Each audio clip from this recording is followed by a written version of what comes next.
하는데 뭐 할 사람 없다. 너가 해라. 그래서 그냥 합니다. 어, 41쪽 붙어 있는데 저는 일부러 오늘 PPT를 안 만들어 왔어요. 왜냐하면 때로는 그냥 원고를 놓고 지루하게 읽지는 않겠습니다. 어디고 거기 내용이 어떤 내용이다 이렇게 하이라이트하는 방식으로 여러분이 나중에 읽어보실 때 아, 이 말이었어? 이렇게 하시도록 그게 잘 준비한 내용을 전달하도록 하겠고 오늘 제 강의는 이렇게 홍성욱 교수님 뒤로 이어서 저기 포스트 휴머니즘 신학 쪽으로 가질 않았고 조금 더 최재천 교수님의 뒤를 이어서 좀 뒤에 신학적 성찰을 하려고 했던 점, 그 점은 미리 양해 말씀을 드리겠습니다. 자, 41쪽인데요. 제가 오늘 제목은 포스트 코로나 시대 인간과 종교인데 어, 소제목이 몇 개 있어요. 이 또한 지나가리라 하는 제목. 두 번째가 43쪽에 동물학대와 인간 중심주의. 오늘 감사한 거는 홍 교수님이 저 사람과 동물 앞에 있을 때 어느 쪽을 더 차를 치게 할 거냐라고 했을 때 한국이 가장 동물에 관해서 낮게 본다는 것이 굉장히 재밌었는데 오늘 저는 이 얘기를 하지 않을 수가 없습니다. 그 다음에 46쪽 가게 되면은 이제 저는 포스트 코로나 시대의 새로운 종교로 생태신학이라고 하는 것을 감히 제안하는 글, 좀 신학적인 내용이 되겠습니다. 50쪽 가게 되면은 이제 한자 어려울지 모르지만 겸에는 차별하지 않는 사랑을 겸해라 그러고 박에는 기독교가 말하는 넓은 사랑, 겸에는 차별하지 않는 사랑, 범에는 아주 보편적인 사랑, 그 한자어 얘기를 하면서 마지막 결론이 52쪽에 포스트 코로나 시대의 새로운 인간형으로 이제는 누가 와야 한다는 박경리 시인의 시 이런 식으로 제가 마무리하겠습니다. 처음으로 돌아갑니다. 1쪽에 보면은 이 또한 지나가리라 첫 단락은 그 다윗의 반지 얘기입니다. 다윗이 어느 날 세공사를 불러서 너 그 내 반지 안에다가 글귀 하나 잘 넣는데 내가 너무 잘 나갈 때 우쭐하지 않게 하고 내가 너무 힘들 때 우울하지 않게 만드는 글귀를 잘 잡아 넣어라. 왕의 명령이니까 잘못 만들면 이제 모가지가 달아나는 거잖아요. 그래서 세공사가 걱정하다가 꾀를 냈죠. 지혜가 떠올랐어요. 아, 이 사람의 아들한테 가서 물어보자. 나중에 지혜의 왕이 됐다는 솔로몬한테서 물어봤더니 이 또한 지나가리라. 영어로 this too shall pass away. 그를 넣으면은 될 거다. 그래서 이게 다윗의 반지 안쪽에 있는 문구란 말이 있어요. 이 또한 지나가리라. 그러니까 여러분 혹시 지금 내가 제일 잘 나가 한다고 너무 뻐기지 마세요. 그거 금방 지나가요. 혹시 지금 너무 죽도록 힘드세요?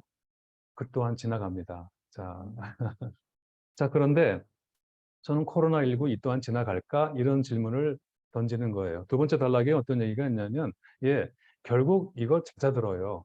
결국 계절성 유행 독감으로 사라질 겁니다. 지금 우리 모두가 다 이제 뭐 엔데믹 이런 분위기로 가고 있잖아요. 자, 그래서 우리는 전부 다 지금 빨리 이거 다 마스크 공식 종결 선언하고 옛날에 평범했던 일상으로 다 돌아가자고 그랬어요. 친구야, 조금만 참어. 이 또한 지나갈 거야. 아, 지나가. 인생이다. 그런 거야.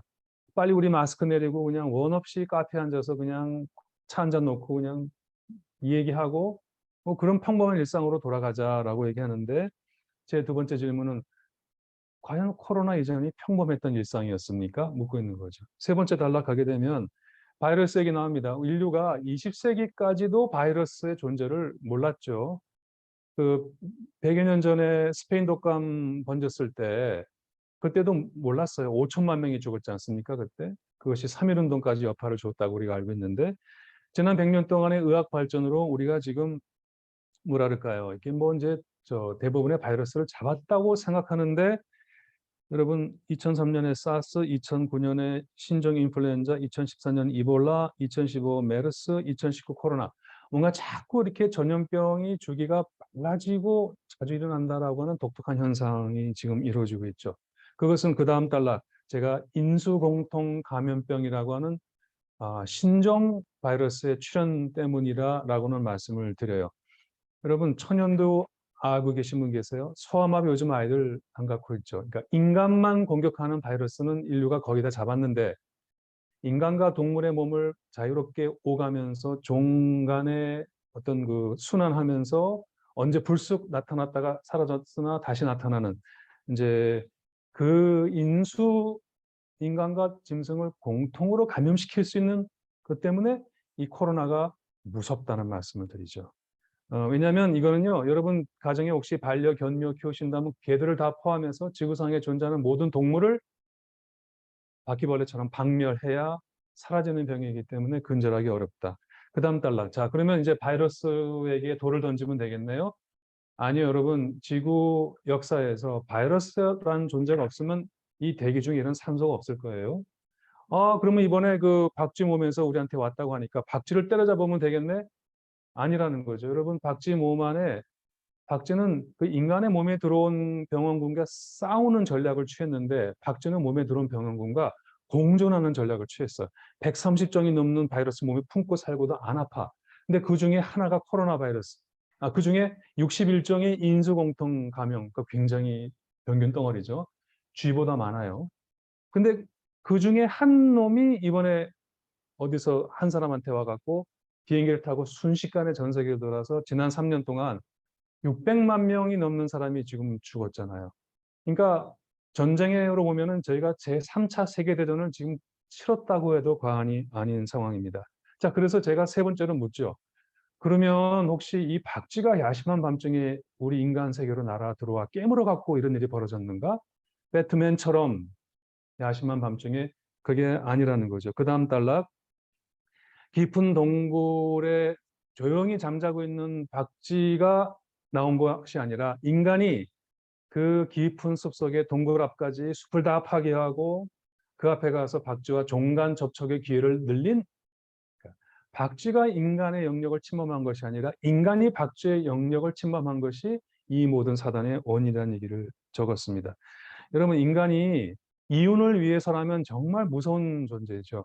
여러분, 지금도 유럽에서 아주 부자들은요, 바로 오늘 아침이나 어젯밤에 잡은 코뿔소 고기라든지 기린 고기라든지 야생의 고기를 먹는 것을 부의 상징으로 알고 있고, 전 세계에서 네 번째 큰 밀거래 시장이, 마약, 총포, 모모 다음으로 네 번째 밀거래 시장이 야생 동물 고기 시장입니다. 자, 인간은 정말 그런 존재이죠. 그래서 그 바이러스가 특별히 인간을 미워해 갖고 인간을 표적 삼아서 온 것이 아니라 이 지구상에 호모 사피엔스라고는 인간이 너무 많아서 옆에 건너가면 바로 그냥 또 인간이고, 그다음에 그 인간이 어, 다른 생명이 살아갈 수 있는 공간을 마음대로 침해하고 들어가기 때문에 거기서 옮아한 병이 지금의 인수공통 감염병 코로나19라고 하는 사실을 저희가 주목할 필요가 있습니다. 거기 중간에 한민복 시인의 소스라치다라는 시 있죠? 같이 한번 읽어볼까요? 뱀을 볼 때마다 소스라치게 놀란다고 말하는 사람들, 사람들을 볼 때마다 소스라치게 놀랐을 뱀, 바위, 나무, 하늘, 지상 모든 생명들, 무생명들. 여러분, 뱀 보면 징그러우세요? 무서우세요? 박쥐 보면 도망가시죠? 근데 박쥐나 뱀은 우리 인간을 보고 얼마나 공포스러웠을까요? 여러분, 지금 인간은 이 지구상에서 최상의 포식자예요. 예, 물론 만약에 제가 길 가다가 골목에서 동물원에 탈출한 사자를 만나면 제가 먹히죠. 하지만 지금 인간은 인간이 갖고 있는 힘으로 이 지구상의 모든 것을 먹어치울 수 있는 최상의 포식자가 되었다는, 가장 권력자가 되었다는 사실이죠. 여러분, 왜 멧돼지가 인간의 영역을 침범한다고 말하세요? 거꾸로 아니에요? 멧돼지가 살아갈 수 있는 영토를 다 무너뜨려서 갈 데 없는 멧돼지 방어하게 만든 것은 우리 인간이죠. 그러므로 우리 지금 마스크 쓰고 있잖아요. 이걸 사회적 거리두기라고 하죠. 소셜 디스턴싱. 저는 2년 반 전인가 전 세계에서 가장 마스크를 잘 쓰는 한국 사람 기사가 났을 때 조금 마음으로 울었어요. 왜 마스크 쓰십니까? 저 이번에 지난달 초에 독일 갔다 왔는데 아무도 안 써요, 마스크. 정말 이제 중시 갔다 아무도 안 써요. 한국 사람 다 걸렸어요, 그래갖고. 자, 그런데 걸린 사람 또 걸리고 다 걸리더라고, 한국 사람은. 하도 방역을 잘해갖고 취약해갖고 거꾸로. 음. 그런데 한국 사람들 답이 내가 피해를 입을 것 아니라 내가 사랑하는 가족이나 이웃에게 피해를 줄까 봐 마스크를 쓴다고 그러는 사람이 50%가 넘었더라고. 그러니까 참 착한 백성이, 이 나라 백성이. 참 착한 백성이라고요. 그러니까 좀 복 좀 받아야 돼요, 이 나라 백성들은. 자, 여러분, 그러니까 마스크 쓰는 건 남에 대한 배려고 존중이잖아요. 그게 사회적 거리두기면 이 생태적 거리두기도 해야 된다는 거예요. 에콜로지컬 디스턴싱. 아니 멧돼지도 살아갈 수 있고 박쥐도 살아갈 수 있고 하나님이 이 창조 세계에 다 살아가라고 한 개들도 좀 이 지구상에서 살 수 있도록 공간을 열어주고 배려하면 안 될까요? 왜 그걸 못할까요? 저는 그래서 그 생태적 거리두기는 배려다, 존중이다. 내 이웃을 내 몸처럼 사랑하라 했는데 이웃을 사랑하는 가장 구체적인 실천이다라고 생각합니다.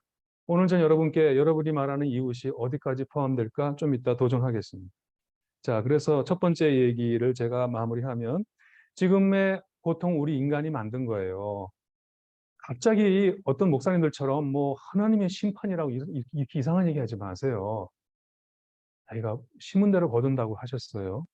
예, 현대 물질 문명의 욕망이 만들어낸 거예요. 여러분 매년 병든 닭 10억 마리 소비하죠. 이만한 A4 용지 위에 암탉 4마리 집어넣고 평생 알라케 하다가 알라치 않으면 굶겨 갖고 털 다 빠진 다음에 다시 알라할 때 해서 그리고 나서 여러분의 삼계탕 나오지 않나요? 요즘 삼계탕들이 왜 닭이 작아져요? 전부 영계가 맛있다는 거짓말을 누가 했더라고요. 아니요, 큰 닭이 맛있어요. 옛날에 먹었던 닭이 씨암탉이 맛있는 닭이에요. 왜 그렇죠? 부화하자마자 수평아리는 감별해 갖고 분쇄기에 넣어서 갈아서 사료로 넣고 암평아리만 키우는데 성장 촉진제를 먹였는지 주사했는지 어떻게 살이 빨리 불어오는지 뼈가 붙는 속도보다 깃털 자라는 속도보다 살이 불러서 재무게를 못 이겨 갖고 뼈가 똑 불어 죽는 게 40일째. 그 40일 되기 전에 잡아 갖고 출하한 게 삼계탕이에요. 그러니까 닭이 자꾸 작아지죠. 네, 저희 지금 뭐 언제부턴가 살처분이란 말, 그날 갓 태어난 송아지와 어미를 한꺼번에 땅바닥에다가 파묻어 죽이는 살처분. 그게 2019년 코로나 일어나기 전에 우리가 일상적으로 했던 일들이에요. 자, 그게 과연 평범했던 일상이에요? 그게 평화로웠던 일상입니까? 이 또한 지나가리라 조금 마스크 참고 있다가 벗으면 그리 돌아가면 모든 일이 끝나나요? 여러분 지금처럼 지구 기온이 올라가서 북극곰이 뭐 굶주려 죽고 비가 녹는 거는 문제도 안 되는데 2년 전인가 남극이 더 북극보다 추워야 돼요. 왜냐하면 남극은 고도가 높기 때문에 추워야 되는데 거기서 황제 펭귄이 눈밭에 굴러야 황제 펭귄이 진흙투성이가 된 걸 보고 저는 울었어요. 네. 김종철 선생이 얘기했지만 이제 우리는 앞으로 항구적인 비상 상황에 살게 될 것이다 그랬습니다. 여러분 이머전스라는 게 잠깐 왔다 가야 비상이지. 그게 항상 비상이면 그게 비상. 근데 그런 말이 안 되는 상황에 우리가 살게 될 것이다. 여러분 예, 머지않아 코로나19 물러가요. 계절 독감으로 될 거예요. 벌써 엔데믹 얘기 나올 거예요. 그러나 이대로라면 이대로 그냥 끝난다면 이보다 더 무서운 상황이 온다라는 말씀을 드리지 않을 수 없죠. 그러므로 이제는 바뀌어야 돼요. 우리가 바뀌어야 돼요. 사람이 변해야 돼요. 지금 온 세계가 멈춰 서 있는 시간인데 이 고통의 시간인데 어느 누가 얘기했죠? 고통의 의미를 알면 고통이 아닐 수도 있다 그랬어요. 이 3년 이렇게 고생하고 나서 아무 의미도 없이 그냥 지나가실 거예요? 똑같은 연락을 돌아가실 거예요? 아니죠. 여러분 지금은 그저 친구야 조금만 참어 이 또한 지나가리라 하고 위로하면 다 끝날 시간이 절대 아니라는 거죠.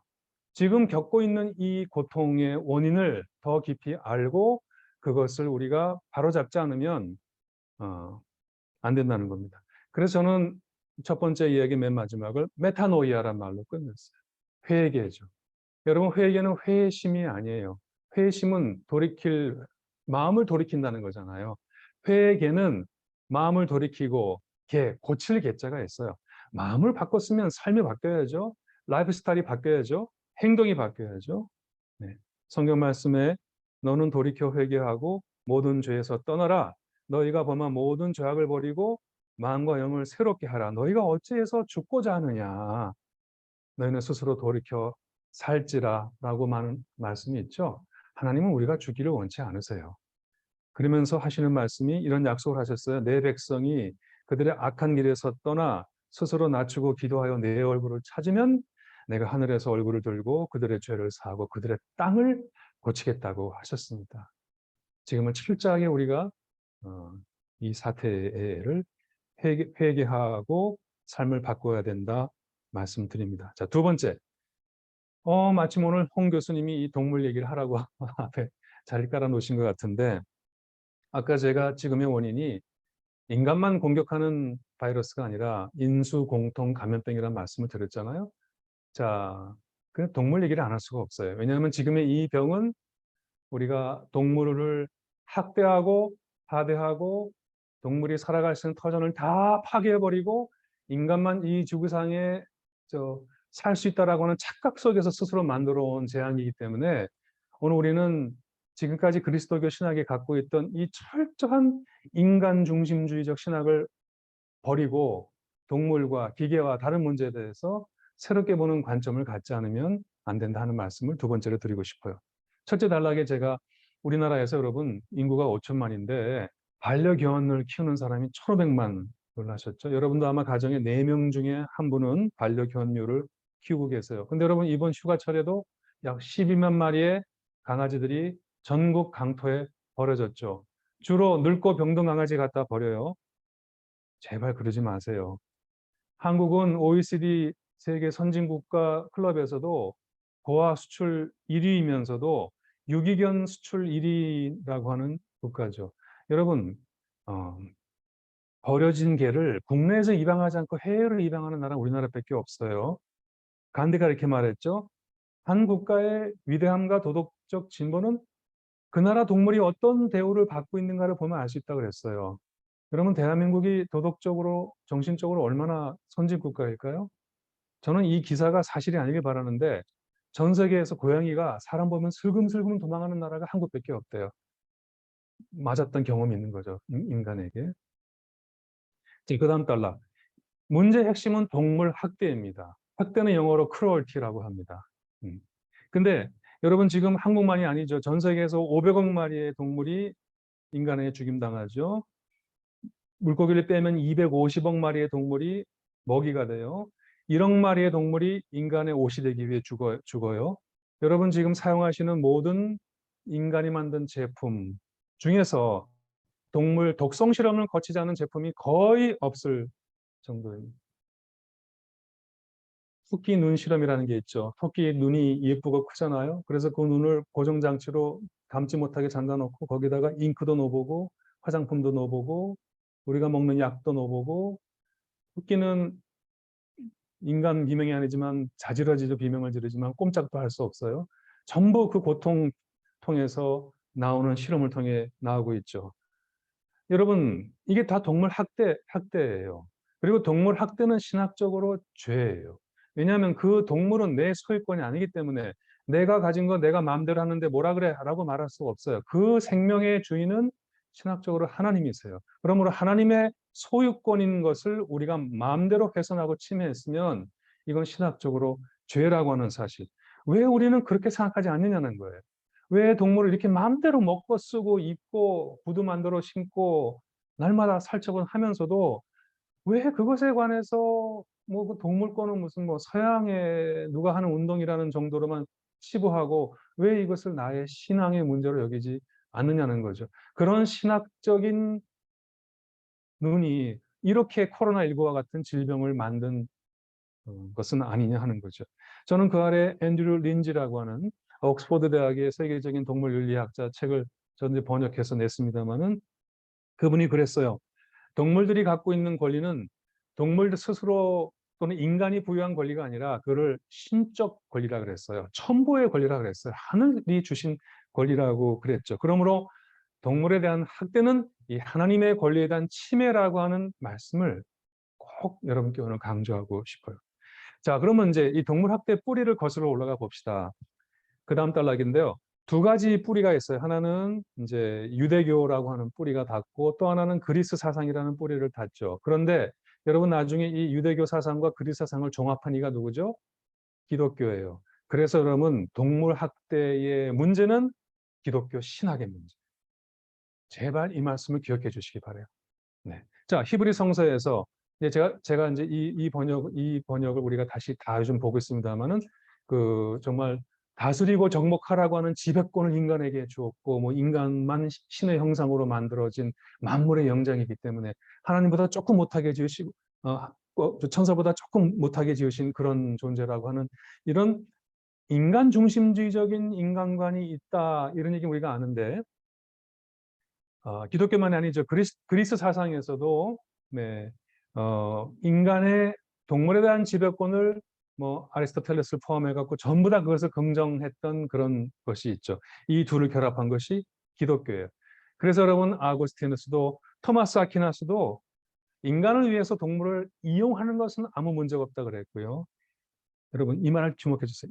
인간처럼 이성을 갖지 못한 동물에게 인간이 자애로울 필요도 없다고 가르쳤어요. 네. 그래서 정신을 소유하지 않고 이성을 소유하지 않은 동물은 그 자체로 아무 도덕적 지위가 없고 인간을 위한 도구로 사용해도 무방하다라고 하는 것이 기독교 신학의 주춧돌을 놓은 아우구스티누스와 아퀴나스의 동물 이론이라고 하는 것이죠. 그 다음 단락. 여러분 근대에 들어와서도 서구 사상 마찬가지. 여러분 생각한다, 나는 고로 존재한다라고 말했던 데카르트는 동물을 보고 뭐라 그랬냐면 생각하지 않는 기계라 그랬어요. 여러분 동물을 unthinking automata. 우리는 유기체인데 쟤들은 기계고 쟤들은 생각하지 않는 거라는 거죠. 여러분 생각하지 않는 기계 머신 망가지면 여러분 어떻게 하세요? 그냥 버리거나 부품 갈아 끼죠. 네. 그다음에 칸트가 뭐라 그랬습니까? 모든 인간을 수단이 아니라 목적으로 대하라고 말했던 칸트도 동물은 self-consciousness, 자의식이 없는 존재이기 때문에 수단으로 사용해도 좋다라고 말한 것이 임마누엘 칸트였어요.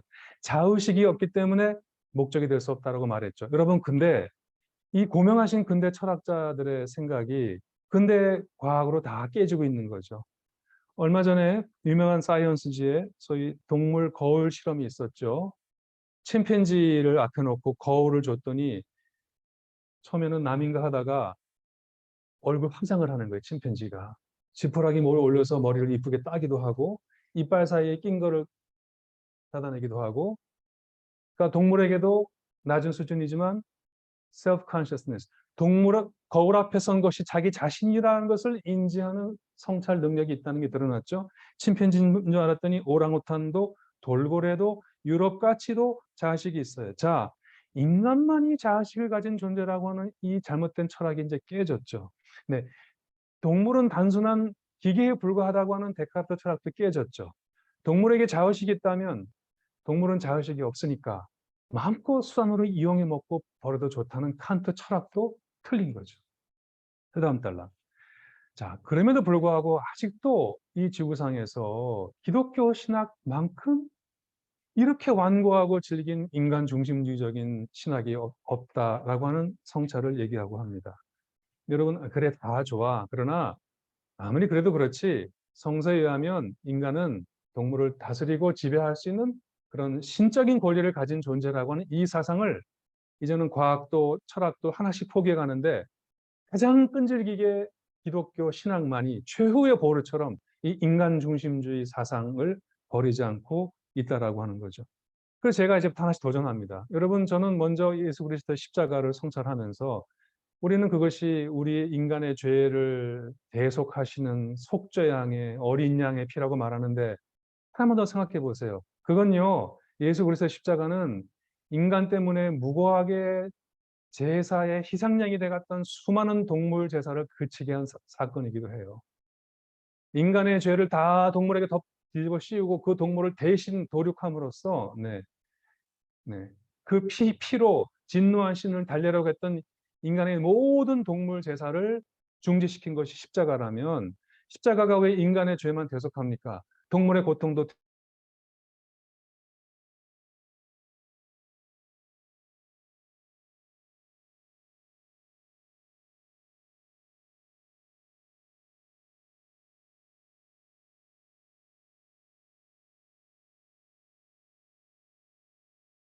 수많은 창조 설화가 있지만 대부분의 창조설화는 인간만 어떻게 지어진지 얘기하지 동물이 식물이 이런 얘기 안 해. 근데 기독교의 창조 얘기만 인간만이 아니라 모든 자연이 어떻게 창조되었는가를 얘기한다는 거죠. 이 말은 인간이 이 지구상에 단독으로 살아가는 존재가 아니라 다른 모든 생명과 어우러 사는 존재임을 이미 우리의 창조 얘기가 말하고 있다는 점이에요. 두 번째, 여러분 그 동물이 인간의 먹거리로 지어진 존재가 아니라고 하는 사실을 제가 여기 했습니다만은 많은 사람들이 창세기 1장 28절 다스리고 정복하라. 이것에 너무 기뻐갖고 내가 막 나가갖고 막 다스리고 정복하는데 하나님이 허락하셨는데 뭐가 문제냐고 말하죠. 제발 그 다음 구절 1장 29절 또 그 다음 구절 1장 30절을 눈을 열고 보면 창세기 1장 28절 29절이 뭐죠? 인간에게 주시는 채식 명령이에요. 창세기 1장 30절은 뭐죠? 동물에게 주신 채식 명령이에요. 태초의 음식 명령은 채식 명령이에요. 자, 그러면 성서에서 그럼 고기 먹지 말라 그러냐? 아니죠. 노아의 방주 사건 이후 비로소 고기를 먹으라고 허용이 나오는데 그 허용이 두 가지예요. 임시적인 허용이고 조건부 허용이에요. 자, 첫 번째. 왜 조건부 허용이냐? 피째 먹지 말라고 조건을 달아 허용하세요. 여러분, 유대인들은 피 속에 생명이 있다고 믿어요. 그러므로 동물을 학대하고 먹지 말란 얘기예요. 여러분, 오늘 여러분 밥상에 올라온 고기가 동물을 학대하지 않고 올라온 고기라고 말할 사람 여기 아무도 없어요. 세상에 태어나서 한 번 햇빛을 보지 못하다가 도살당하는 날 돼지는 햇빛을 처음 봐요. 제가 더 말씀드리지 않을게요. 오늘 우리 인간의 밥상에 올라온 고기는 전부 공장식 축산에 의해서 동물에 관한 폭력과 학대에 의해서 만들어진 공장 제품처럼 만들어진 고기들인 거죠. 여러분, 제 어릴 때 얘기할게요. 저 어릴 때 한 달에 한 번 고기 먹었어요. 아버지 봉급날 되면 우리 식구가 다 앉아서 아버지만 오기 기다렸죠. 쥐꼬리만한 봉급을 가져오신 아버지는 그날 영웅이었어요. 딱 오시면서 고깃관에 들러서 소고기 600g 한 근을 신문지에 척척척 싸갖고 와서 탁 던지면 그냥 우리 두 아들은 아버지 만세하고 엄마는 그 고기 한 덩어리를 가지고 일주일 동안 고기 맛을 냈어요. 고기 국물로 만들어서 어떻게 스테이크 그 귀한 걸 스테이크 잘라서 한 입에 먹어요. 그거를 일주일 동안 고기 맛을 내게 했죠. 그때 이 나라 국민이 2,500만이었어요. 2,500만이 한 달에 고기 한 번 먹을까 말까 했을 때와 인구가 2배가 넘는 5천만이 하루에 5끼를 고기 먹어요. 수요와 공급 법칙에 의해서. 그러면 고기를 어떻게 생산해야 돼요? 방목하면 되나요? 어떻게 해야 되죠? 성장 촉진제 먹이고 살충제 놓고 공장에서 물건 찍어내듯이 찍어내야 되죠. 이 지구상에서 지금 사방에서 울리는 하늘을 향한 동물들의 피울음 소리가 신앙을 공부하시고 생명을 사랑하는 사람이라면 그 귀에 들려야 하지 않습니까? 그 다음 단락에 보면은 여러분 성경에 동물이 영을 가진 존재라는 언급이 있어요. 자, 이 대목에서부터 이제 많은 사람들이 이제 조금 흔들리기 시작하죠. 언젠가 어떤 사람이 정말 반려견이 죽었을 때 찾아와 갖고 목사님 좀 기도해 주세요.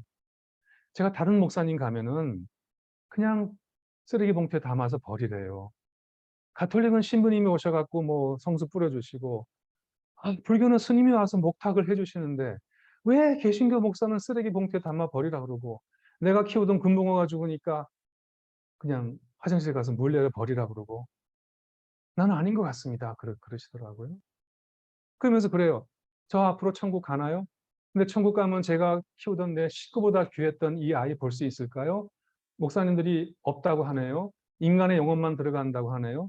거기는 황금 보석과 주옥이 깔린 곳인데 인간의 영혼만 들어간다고 하네요.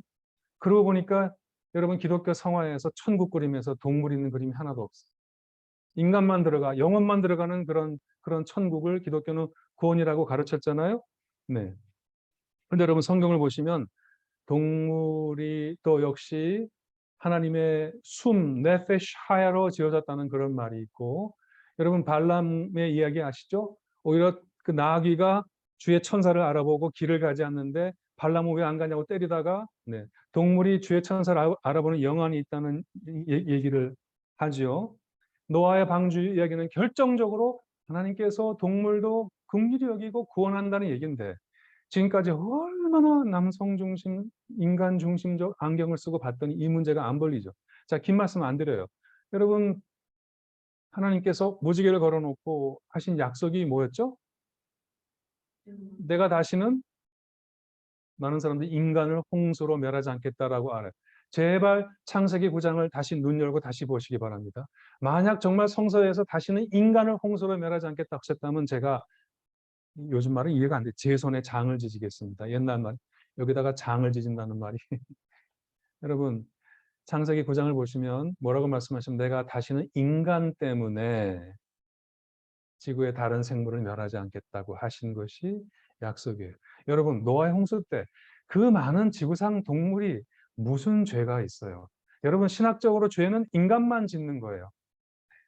근데 인간이 타락하자 땅이 저주를 받아서 가시와 엉겅퀴를 냈고 함께 도륙을 당했잖아요. 하나님이 그것을 후회하신 거예요. 내가 당신은 어려서부터 생각하신 것이 악한 인간 때문에 지구상의 다른 생명을 멸하지 않겠다. 이게 무지개 하나님의 약속이에요. 그 다음에 더 중요한 건 이 약속은 하나님께서 인간과 맺은 약속이 아니에요. 제가 여기 이웅경 교수님 안 계시죠? 제가 구약학자들이 왜 이 얘기를 안 했나? 조지 시작하는 사람이 내가 나도 깨달은 성경을 보다가 여러분 홍수 전에 하나님은 인간 앞에 놓고 뭐라고 말씀하시면은 생육하고 번성하고 땅에 충만하라. 그다음 뭐라 그러죠? 땅을 정복하고 다스리라 이 말씀하세요. 홍수 이후에 하나님 다시 한번 첫 번째 노아의 가족들한테 생육하고 번성하고 땅에 충만하라. 뒷얘기가 없어. 땅을 다스리고 정복하라는 창세기 1장 28절이 홍수 이전엔 등장하는데 홍수 후에 등장하지 않아. 그리고 하나님은 조금 다른 태도를 취하세요. 방주에서 노아와 노아의 가족과 동물 나오라고 해요. 그리고 창세기 9장 보시면은 이 새로운 무지개 언약을 누구와 맺는지 무려 6번을 강조하는데 내가 인간만이 아니라 옆에 서 있는 동물이 대표하는 자연, 땅과 함께 삼자 계약으로 이 계약을 맺겠다고 하시는 것이 창세기 9장 얘기인데 지독하게 짙은 선글라스, 인간 중심주의 안경을 쓴 우리는 이걸 다 보고도 놓쳤죠. 여러분 성서에서 한 구절이 2번만 반복돼도 엄청나게 중요한 구절인데 창세기 9장에 6번 반복되는 이 구절을 우린 너무 놓쳤어요. 여러분 그래서 제가 이렇게 여러분께 도전합니다. 동물은 이제 인간이 대변하는 존재가 아니에요. 홍수 이후에 동물이라고 하는 이제 신학적 법적 지위는 인간 옆에 동등하게 서서 하나님과 함께 도장 찍은 존재예요. 하나님과 함께 언약을 맺은 언약의 파트너예요. 삼자 언약이에요. 인간과 동물을 동등한 위치에 놓고 하나님이 언약을 맺었다는 것이 창세기 9장이고 그 언약의 계약은 뭐냐면 동물아 미안해. 내가 다시는 얘 때문에 너를 지난번처럼 멸하지 않겠다는 것이 저는 지금 성서에 있는 대로 이야기하고 있어요. 제발 우리가 성서가 얘기하는 대로 결코 인간 중심주의적이지 않은 성서의 신학으로 돌아가면 좋겠다는 말씀을 드립니다. 자, 다음 이제 마무리를 제가 하겠습니다. 여러분, 이제 그 단락에 맨 마지막 두 단락 남긴 단락인데, 여러분 인간이 숲을 파괴하면서 다른 종들의 동물과 접촉하고 그 몸 안에 있던 바이러스가 우리한테 옮겨지고 있죠. 엊그저께 지난주에 혹시 최재진 교수님이 그 옥스퍼드 대학에 얘기하셨나요? 박쥐가 열대지방에 사는 거가 이게 왜 코로나가 기후 위기와 관련이 있냐는 얘기를 아마 하셨을 것 같은데 왜냐하면 기후가 뜨뜻해지니까 온대지방까지 확산하는데 박쥐 한 40종이 인도 차이나 반도와 중국 남부지방 우리가 왜 이번에 코로나 어디서 나왔다고 하는 그 지방까지 접촉을 넓혔다고 하지 않습니까? 그래서 박쥐 몸에 한 2.2나 2.5종 정도의 코로나 종류의 바이러스가 있는데 40종이 넘어왔으므로 약 100종의 신종 코로나 바이러스가 온대 지방으로 유입됐는데 그 100놈 중에 한 놈이 3년 전에 비행기 타고 전 세계에 퍼져갖고 우리가 이 고난을 당했. 이제 겨우 하나 왔다는 얘기를 아마 하셨을 것 같아요. 생태적인 사고는 이 모든 것의 연관성을 보는 사고 아닙니까? 지금 우리가 갖고 있는 이 마스크의 고통이 우리의 이 기후변화로 인해서 왔다는 사실을 보는 게 중요할 것 같습니다. 자, 그래서 이제 우리가 코로나에서 벗어나고 싶으면 친구야, 이 또한 지나갈 거라 이런 막연한 위로를 주고받을 것이 아니라 이 코로나 질병 제3차 세계대전을 치른 것 같은 600만 명이 목숨을 잃은 이 전쟁과 같은 상황의 원인이 인간에 의한 동물 학대입니다. 그것을 멈추지 않으면 동물에 대한 폭력을 멈추지 않으면 우리는 이 재앙에서 벗어날 수 없다는 사실을 깨닫고 자 그러기 위해서는 우리가 더도 말고 덜도 말고 성서가 말하는 생명의 하나님, 인간의 하나님이 아닌 생명의 하나님으로 신학적으로 리턴하는 그런 신학적인 회심이 생태적인 회심이 우주적인 회개가 있어야 하겠다. 자, 기독교가 히브리 사상과 그리스 사상을 종합해서 오늘의 이 동물에 관한 이 동물관을 만들었는데 결자 해제라 그랬죠.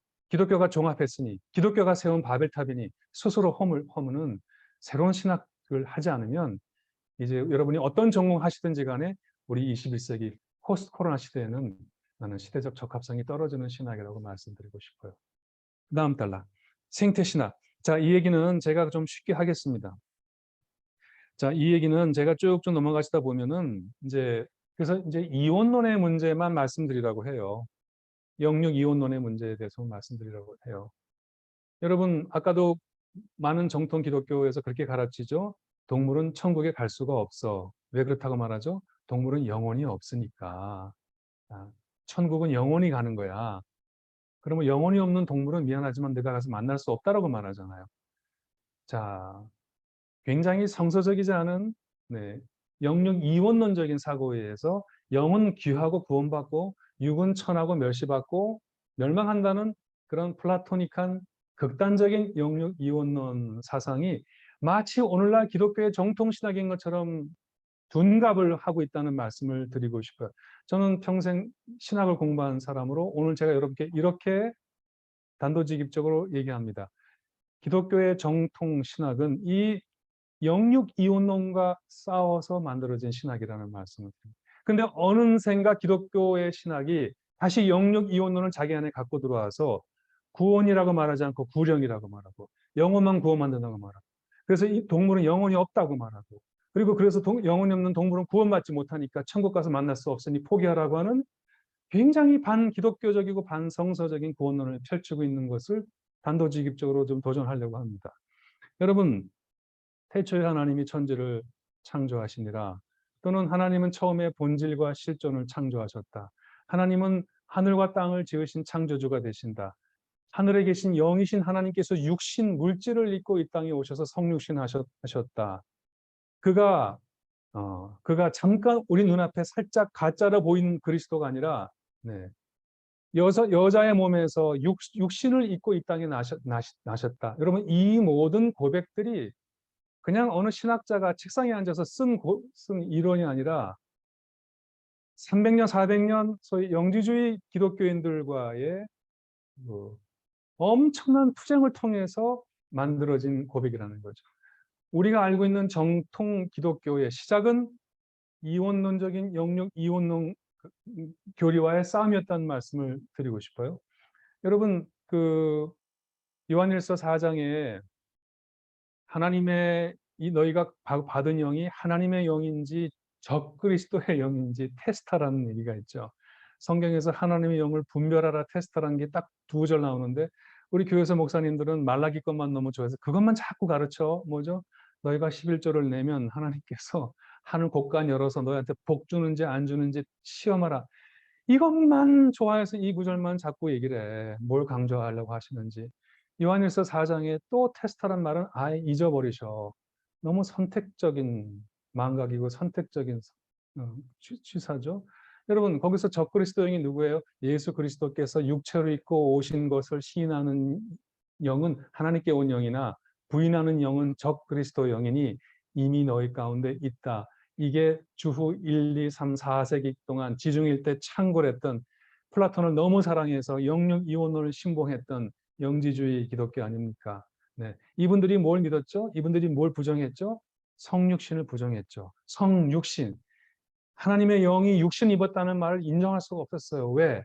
영은 선이에요. 영은 진리예요. 육은, 물질은, 자연은, 환경은 이거는 썩어져 변하는 것들이에요. 근데 하늘에 있는 거룩한 선한 영이 이 땅에 물질을 입었다는 것은 가당치도 않고 가능하지도 않고 그래서는 안 되는 일이기 때문에 영지주의 기독교인들은 그래서 가현설을 얘기했잖아요. 가짜로 나타나셨다. 네가 예수님을 봤다고 하는데 헛기비를 본 것이야. 하나님은 고통을 받으실 수가 없어. 십자가 위에서 목마르다 하신 말씀은 이미 그분의 영은 하늘로 올라가신 다음이야. 이런 이상한 교설을 주장하고 그 사람들이 교설 가운데 그래서 예수님을 고발했던 가룟 유다가 영웅인 거죠. 왜?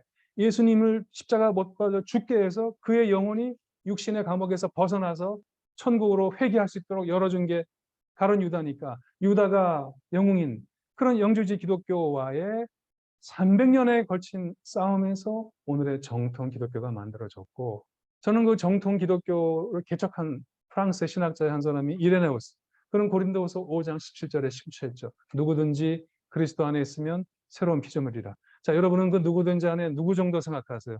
남자, 여자, 부자, 가난한 자, 백인, 흑인 정도? 하지만 이 통큰 신학자는 누구든지 안에 저 풀한 포기도, 하늘의 해, 달, 별, 이 땅의 모든 존재도 그리스도 안에 있으면 엔 그리스도 새로운 피조물이라라고 얘기를 했어요. 그가 바로 이 정통 신학을 개척하면서 우리에게 준 신학이 오늘 우리 알고 있는 정통 신학. 저는 그래서 여기서 뭘 말했냐면 정통 신학은 생태 신학이다. 원정통 신학은 비이원론적 신학이다. 인간의 영혼과 육신을 이렇게 구분해서 구원도 아니고 구령, 영혼만 구원한다고 말하는 이런 이원론적인 종교가 아니다. 영혼 불멸 사상이 아니다. 영혼이라고 하는 존재가 육신이라는 감옥에 갇혀 있다가 육신이 죽으면 나비처럼 천당에 올라간다는 영혼 복귀 회기설은 플라토닉 교설이지 기독교의 정통 신학의 구원론이 아니라는 점. 그런데 그 정통 신학의 후예라고 하는 오늘날의 교회가 어쩌다 이런 이원론 신학에 심취해서, 한국교 환경연구소 조사입니다만 교회에 열심히 다닐수록, 목사님의 말씀이 열심히 들을수록 환경 문제에 관심이 떨어진다는, 이제 우리가 생태신학적으로 거듭나야 한다는 말씀을 제가 이제 거기에 쭉 드렸습니다. 자, 넘어가겠습니다. 그 다음에 몇 페이지인지 모르지만 이제 박애, 겸해, 검해란 말씀도 그냥 간단하게 설명을 드리겠습니다. 다시 조금 사회적인 것으로 오는 건데요. 여러분, 누가 기독교를 박애의 종교라고 그랬죠? 이번에 같이 WCC 총회 다녀온 분들은 아시지만 이번 세계교회협의회 11차 총회 주제가 사랑이었어요. 그리스도의 사랑이 세상을 화해와 일치로 이제 바꾸신다, 이제 그런 거였는데, 기독교가 사랑의 종교라 그랬고 요한일서 4장에 하나님은 사랑이시니라, 이 한마디가 사실은 모든 성서의 요약이죠. 하나님의 본성과 하나님의 인격과 하나님의 실체는 사랑이다. 이거 말고는 아무 설명할 것이 없는 거예요. 자, 그런데 과연 기독교가 사랑의 종교냐? 라고 하는 질문을 이 감염병과 관련해서 드리고 싶은 거예요. 자, 먼저 제가 어떤 얘기를 적었냐면은, 여러분, 그 이제 인간의 몸이 이제 생물학적으로 우리 몸 안에 침입하는 바이러스 병균과 싸우기 위해서 면역 체계라는 걸 발전시키지 않습니까? 우리 어떻게 합니까? 뭐가 들어오면, 항원이 들어오면 뭘 발전시키죠? 항체를 발전시켜서 싸워 이기죠. 여러분 맞는 백신이 다 뭐예요? 여러분 몸 안에 좀 약한 걸 집어넣어서 몸 안에 그것을 인지하고 싸울 수 있는 항체를 만들어서 다음에 진짜가 들어오면 걔를 싸워 이기도록 만드는 게 백신이지 않습니까? 자, 이게 말하자면 이제 우리 몸의 진화의 과정인데, 그런데 우리 인간은 조금 더 특별한 전략을 취한 거죠. 아예 감염이 되는 것을 원천적으로 차단하는 정신 면역 기제를 발전시켰다는 거예요. 그것이 뭐죠? 아까도 그 얘기 나왔습니다만 역겸이라고 하는 감정과 회피 기동이에요. 누가 토한 거, 안색이 하얘갖고 막 콜록콜록 기침하는 사람, 뭔가 배설물, 어, 왠지 그렇게 가면 안 될 것 같아. 이건 뭐죠? 어떤 disgust, 역경, 흉노라는 감정을 불러일으켜서 아예 원천적으로 병균이 내 몸에 들어가지 않도록 하는 면역 기제를 동시에 발전시킨 거예요. 내 몸은 뭐가 들어오면 항체를 발전시켜서 싸우지만은 정신적으로도 아예 차단시키는 그런 정신적 면역 기제, 뭐죠? 혐오라는 감정과 회피라는 행동, 이 두 가지를 발전시켰죠. 자, 그러므로 여러분, 인간에게 역겨움이라는 감정은 굉장히 자연스러운 거예요. 그 자체는 나쁘지 않은 거예요. 그것이 없으면 인간이 지금까지 생존 못할 수도 있다는 얘기예요. 문제는 뭐죠? 여러분, 가끔 몸 안에서 항체 반응이 잘못되면 자기 몸이 자기 몸을 공격하는 경우 아시죠? 루프소 같은 그 병이잖아요. 자기 몸이 자기 몸을 공격해. 근데 이것도 정신적인 면역 기제도 너무 종종 오작동을 하기 쉽다는 거예요. 순식간에 이 혐오와 회피라는 이 감정과 행동 이제가 나를 지키는 것이 아니라 쉽게 변질해서 나와 조금 다르거나 이런 사람들을 혐오하고 학대하고 하도하고 폭력을 취하는 그런 형태로 발전한 것이 인간의 역사라고 하는 거죠. 여러분, 코로나 때 유럽 길을 걷던 많은 아시안들이 갑자기 이유 없이 길거리에서 폭행을, 저는 이번에 독일에서 정말 조심했어요. 마스크 더 깊게 쓰고 댕겼어요. 모자도 가끔 썼어요. 왜냐하면 까만 머리 동양인 보고 누가 때리지 않을까. 솔직히 저는 그런 무서움이 있었어요. 서양에서 이 코로나 바이러스를 칭챙청 바이러스라고 불렀다지 않습니까? 저는 그래서 제 이름을 왜 여권에 장을 CHANG로 썼는지 지금 참 후회가 돼요. 유학할 때 어려우니까 미스터 칭 그래서 내가 please soft CH 그러면 미스터 장 그래요. 네, 그래서 내가 내가 장발장의 그 장씨라고 내가 그럼 알아들어요. 내가 장깔뱅의 장씨다. 그러면 부드럽게 발음을 하는데 저는 지금도 제가 유학할 때 길거리 걷다가 흑인 학생들이 나한테 흙을 확 뿌리고 도망가면서 찡꼴라 짱꼴라 이렇게 했던 기억이 지금은 나요. 인종차별을 경험했죠. 네. 그래서 내가 멀리 도망가는 아이 향해서 소리쳤죠. I'm not Chinese. 그랬어요. 네 눈에는 내가 다 중국 사람으로 보이냐? 내 눈에는 영국 사람, 프랑스, 일본 사람 구별이 안 되는 네 눈에는 중국 사람, 한국 사람, 일본 사람 구별이 안 됐겠지. 나는 구별이 돼. 나는 그랬었거든요. 동양인에 대한 이유 없는 폭력 사태가 일어났잖아요.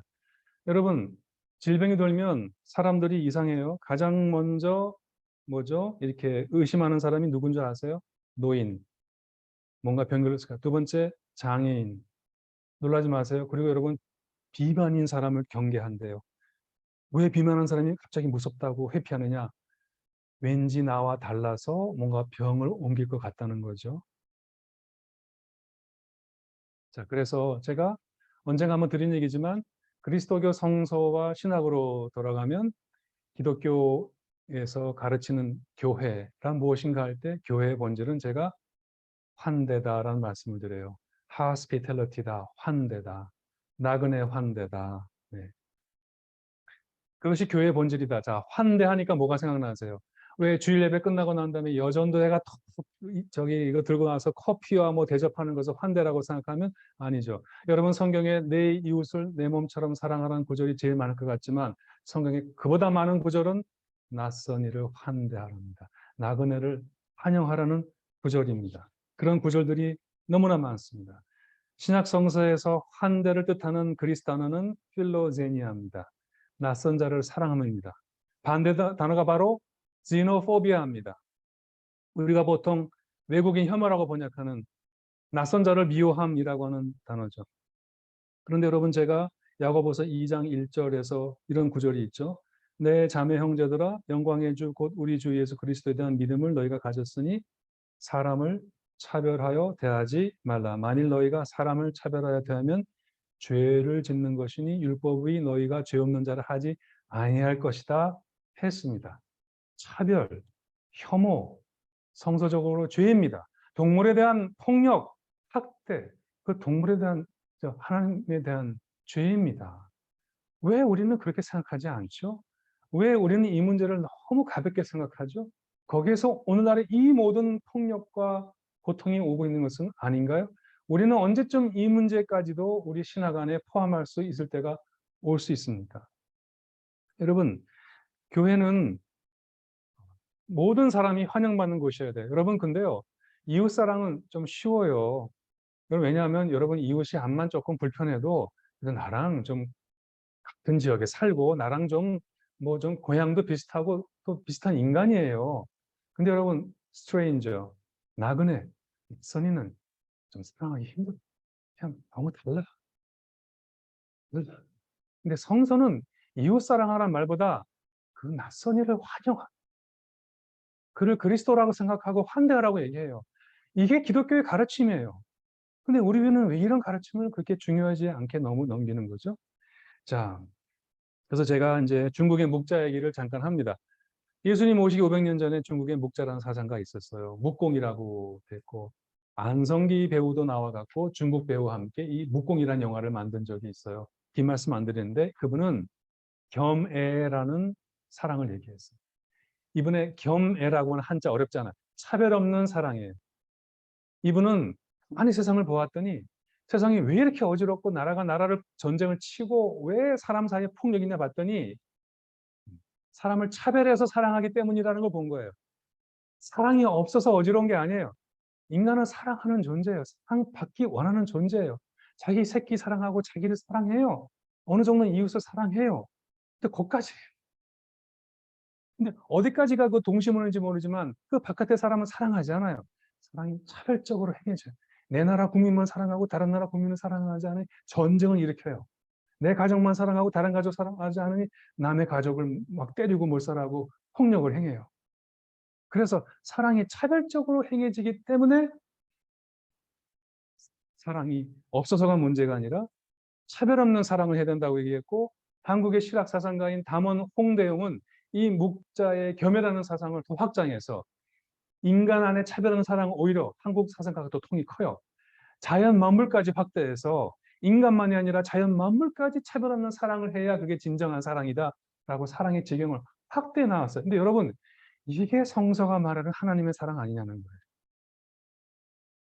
저랑 지난 시간에 이번 학기 수업한 사람, 우리가 이제 기독교의 구원론에 관해서 얘기하지 않았습니까?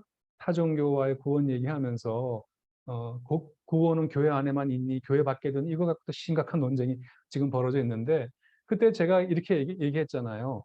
기독교의 모든 교리와 성서를 하나로 요약하면 요한일서 4장에 하나님은 사랑이시라 이건데, 내가 볼 때 우리는 하나님이 누군지를 몰라서가 아니라 사랑이 뭔지를 몰라서, 사랑의 본질이 뭔지를 몰라서 너무 편협한 신학을 갖고 있는 것 같다라고 제가 도전했어요.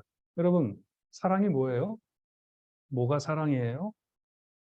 뭐 여러분 뭐 마음껏 얘기할 수 있겠죠. 저는 근데 제가 그때 이런 얘기를 했을 거예요. 우리가 기독교 신학이 말하는 하나님의 사랑은 내 어머니나 내 외할머니의 사랑보다도 좁은 사랑인 것 같다라고 제가 말씀을 드렸어요. 저는 제 어머니한테, 할머니한테 용서받은 경험이 있어요. 저도 그 정말 중2 그 머릿속에 막 뭐가 터져 나오는 그 폭풍 노래 시절을 제가 안 거쳤겠어요. 저 정말 중2 때, 중3 때 까불었어요. 나 정말 교무실에 여러 번 불려갔고, 야단 많이 맞았어요. 질풍노도의 시기 겪었단 말이에요. 근데 지금도 기억나요. 그 모든 걸 다, 요즘 말로 말하면 학폭 때문에 엄마가 밖에 불려갔으면 얼마나 창피로워. 나 같으면 너는 우리 집안의 수치다. 나가 뒤져라. So dishonor, 뭐 disgraceful 이래갖고 막 그냥 할 텐데, 말씀 안 하시고 밥 먹어. 음. 저는 그때 정말 차라리 엄마한테 맞았으면 나을 걸. 맞았을 때보다 더 진한 눈물이 눈에서 나왔던 것 같아요. 그때 내가 엄마 앞에 또 그러면 나는 인간도 아니다. 내가 그때 그 생각했던 게 지금도 기억나. 묻지 않으셨어요. 따지지 않으셨어요. 그냥 품어주셨어요. 난 그게 내가 경험한 어머니의 사랑이야. 우리 외할머니 나한테 기독교 신앙을 준 게 우리 어머니의 가게를 통해서, 내 어머니의 어머니를 통해서 신앙이 들어오고 그 어머니가 이어받고 나한테 온 거예요. 우리 외할머니가, 저는 지금도 기억나.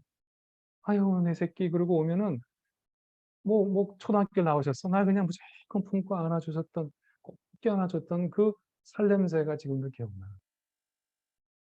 안 따졌어. 그냥 용서하고 품어줬단 말이야. 그게 사랑이잖아. 아니, 내 어머니도 내 할머니도 그렇게 나를 사랑하셨는데 기독교가 말하는 사랑 굉장히 좁더라고요. 네. 요거 아니면 구원받지 못하고 요거 넘어가면 영원한 지옥불에 빠지고, 그 경계가 굉장히 비좁아. 그래서 내가 그때 물었어요. 하나님에 대해서는 아시는 것 같지는 모르지만 사랑의 본질은 모르는 것 같다. 차별을 하는 사랑은 사랑이 아니다. 좁은 사랑은 사랑이 아니다. 차별 없는 사랑, 경계가 없는 사랑이 사랑이다.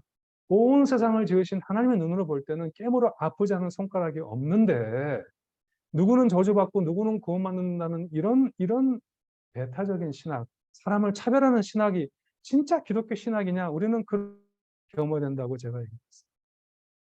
제가 종종 하는 얘기지만 여러분에게 만약에 자녀가 다시 있다고 생각해 보세요. 큰애는 하버드 나왔어, 법대야. 둘째는 예일 나왔어, 의사야. 셋째는 현대 기업의 사장이야. 넷째는 무슨 공부를 너무 잘해갖고 어느 대학 총장이야. 근데 다섯째가 장애가 있어요. 그럼 이 부모의 엄마의 기도는 뭐죠? 하나님, 내가 이 아이보다 이틀만 더 살게 해달라고 그러지 않아요? 그게 오래 살고 싶은 무병장수의 소원이에요? 비나이다 비나이다입니까? 이 아이 죽을 때까지 돌보고 죽은 다음에 정리하고 하루는 나 정리하고 그거잖아요. 그 소박한 소원이잖아. 인간의 부모도 그런데 온 생명을 하나님이 사랑으로 지으셨다고 말하면서 어떻게 그렇게 배타적이고 차별적인 신학을 하면서 그걸 하나님의 이름으로 얘기하냐는 말이죠. 그게 이상하지 않으세요? 좀 오늘부터는 좀 이상하다고 생각해 주세요, 제발. 그렇게 좁은 신학을 가지고 어떻게 전도하고 어떻게 세상을 감동합니까? 우리의 신학이 이렇게 폭이 좁고 내로하고 인간 중심적이고 영혼 중심적이고 영육 이원론적이어서 어떻게 이 세상 이 고통 속에서 지금 구원하는 메시지가 된단 말입니까? 저 여러분 앞에 호소하고 싶어요. 마무리하겠습니다. 자, 이제는 누가 와야 한다. 포스트 코로나 시대의 새 인간, 그냥 제가 읽을게요. 지난 3년 동안 온 세계로 휩쓴 코로나19로 이제 세계는 크게 바뀔 것이다. 앞으로 세상은 코로나19를 기준으로 BC, AD인데 그 BC가 아니라 Before Corona, After Disease로 나눠질 것이다. 자, 현재 고통의 의미는 무엇일까? 하늘의 섭리가 무엇일까? 이 고통의 시간이 끝나면 인간은 정말 달라질까? 사람들의 자연에 대한 야만적인 착취가 극에 달한 지금 상황은 바뀔까? 야생 동물들이 서식지를 잃고 인간의 생활공원으로 넘어들어오고 인간을 숙주 삼아 진화를 거듭하는 바이러스들이 인류의 존재 자체를 심각하게 위협하는 이 현실이 정말 달라질까? 율바 하라리는 사피엔스라고 하는 책에서 이제 오늘 얘기는 안 했습니다만 과학기술의 힘으로 자연에 군림하는 신, 호모 데우스, 호모 사피엔스가 이라도 된 것처럼 우쭐대는 호모 사피엔스를 보면서 이렇게 얘기했어요. 스스로 자기가 뭘 원하는지도 모르는 채 늘 불만에 쌓여서 무책임한 신들, 세상에 이보다 더 위험한 존재가 어디 있냐고 유발 하라리가 그 책에서 얘기했죠. 여러분 2년 반 전인가 코로나 바이러스가 A Letter to Humanity라고 인류에게 보내는 편지라고 하는 것이 인터넷에 돌았어요. 코로나가 시작되었을 때 누군가 만든 글인데 여러분 함께 조용히 읽어봐요.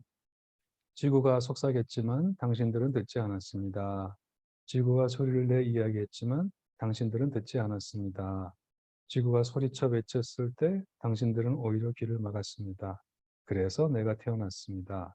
나는 당신들을 벌주기 위해 태어난 것이 아닙니다. 나는 당신들을 깨우기 위해 태어났습니다. 그리고 이제 중국과 인도의 하늘이 깨끗해지고 공기의 질이 달라졌습니다. 베니스의 물이 깨끗해지고 돌고래들이 다시 보이기 시작했습니다. 당신들은 비로소 당신들의 삶에 진정 중요한 것이 무엇인지 새겨볼 수 있는 시간을 갖게 되었습니다. 다시 말씀드리지만 나는 여기에 당신들을 벌하러 온 게 아닙니다. 나는 여기에 당신들을 일깨우기 위해 왔습니다. 내가 떠나고 이 모든 것이 지나간 후에 제발 이 시간을 기억해 주세요. 지구의 이야기를 들어주세요. Listen to the earth. 당신의 영혼의 소리에 귀 기울여 주세요. Listen to your soul. 더 이상 지구를 오염시키는 것을 멈춰주세요. Stop polluting the earth. 싸움을 멈추세요. Stop fighting. 더 이상 물질적인 것에만 매달리지 말아주세요. Stop caring about materialistic things. 그리고 이제 이웃사랑을 시작해 보세요. And start loving your neighbors. 지구와 그 안의 모든 생명을 보살펴 주세요. Start caring about the earth. 그리고 창조주를 기억하세요. Start believing in a creator. 그렇지 않다면 홍해가 다시 돌아오게 될 수도 있습니다. 그리고 그때는 지금보다 훨씬 강력하고 무서운 모습으로 오게 될 겁니다. Signed by coronavirus. 이제 근본적인 것부터 모든 것이 바뀌어야 할 때다. 종래의 제도와 관행 그리고 생활 방식과 신앙 습관으로는 이제 더 이상 살 수가 없다. 인간의 깨달음이 왜 이렇게 처참한 비극을 겪은 다음에야 오는지 저는 모르겠으나 이제 이 처절한 고통 속에 담긴 피 맺힌 메시지를 잊지 말아야 한다. 회개해야 한다. 거듭나야 한다. 새로운 존재가 되어야 한다. 희망은 있다. 희망은 다시는 사람으로 말미암아 땅을 저주하지 아니하리니라고 약속하신 무지개 하나님이다. 사람의 마음이 계획하는 바가 어려서부터 악함을 하나님은 아셨기에 내가 전에 행한 것 같이 모든 생물을 다시 멸하지 아니하겠다 약속하셨다. 인간만의 하나님이 아니라 인간의 악함에도 불구하고 이 땅의 모든 생물을 멸하지 않겠다는 온 생명의 하나님이 역설적으로 우리의 희망이다. 인간의 무질서에도 불구하고 끊임없이 새하늘과 새 땅을 이 땅에 지으시는 하나님이 온 생명의 희망이다. 이제 인류는 이 땅의 모든 생명과 친구로 살아야 한다. 그래야 사람이 살 수 있다. 그래야 지구가 지속 가능하다. 지구는 제발 인간만의 것이 아니다. 만물을 사랑할 줄 모르는 사람은 사람도 아니다. 하나뿐인 지구 안에서 인간은 다른 모든 생명과 친구로 살아야 한다. 인간의 건강이 동물뿐 아니라 생태계 전체의 건강과 긴밀히 연결되어 있다는 사실을 깨달아야 한다. 그러므로 이제 이 각자 도생의 윤리가 아니라 모든 생명의 연대와 공생을 추구해야 된다. 이것은 저는 생태적 회심이라고 부르고 싶어요. 이것은 우주적인 회개라고 부르고 싶어요. 코로나19는 바로 이 전면적인 회개를 향한 하늘의 절박한 부르심입니다. 제가 좋아하는 우리 한국의 대문호 박경리 시 기다림을 우리 한번 천천히 같이 읽어보고 오늘 제 강연을 마치겠습니다. 같이 읽어봅니다. 박경리의 기다림. 천천히. 이제는 누가 와야 한다. 산은 무너져 가고 강은 막혀 썩고 있다. 누가 와서 산을 제자리에 놔두고 강물도 걸러내고 터주어야 한다. 물에는 물고기가 살게 하고 하늘에는 새들 날게 하고 들판에 짐승 뛰놀게 하고 초목과 나비와 무벌레 모두 어우러져 열매 맺게 하고 우리들 머리털이 빠지기 전에 우리들 손톱 발톱 빠지기 전에 뼈가 무르고 살이 썩기 전에 정다운 것들 수천 년 함께 살아온 것 떠나기 전에 누가 와야 한다. 여러분 이 누가가 이 글을 읽는 바로 여러분이기를 바랍니다. 감사합니다.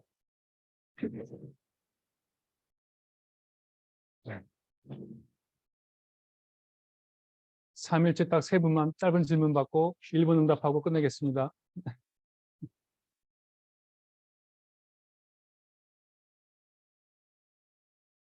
네, 감사합니다.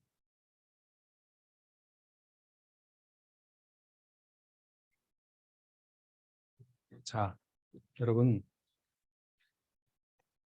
이번에 저희들이 저 빼고 훌륭한 강사님들을 모셨습니다. 특히 외부에서 오신 2분, 오늘 이 나라에서 이 생태의 문제, 과학기술의 문제, 우리랑 대화가 되는 정말 이 나라 최고의 석학들이신데 그분들을 만나서 참 좋았죠. 우리 이번 가을에는 좀 그렇게 풍성한 계절이 되면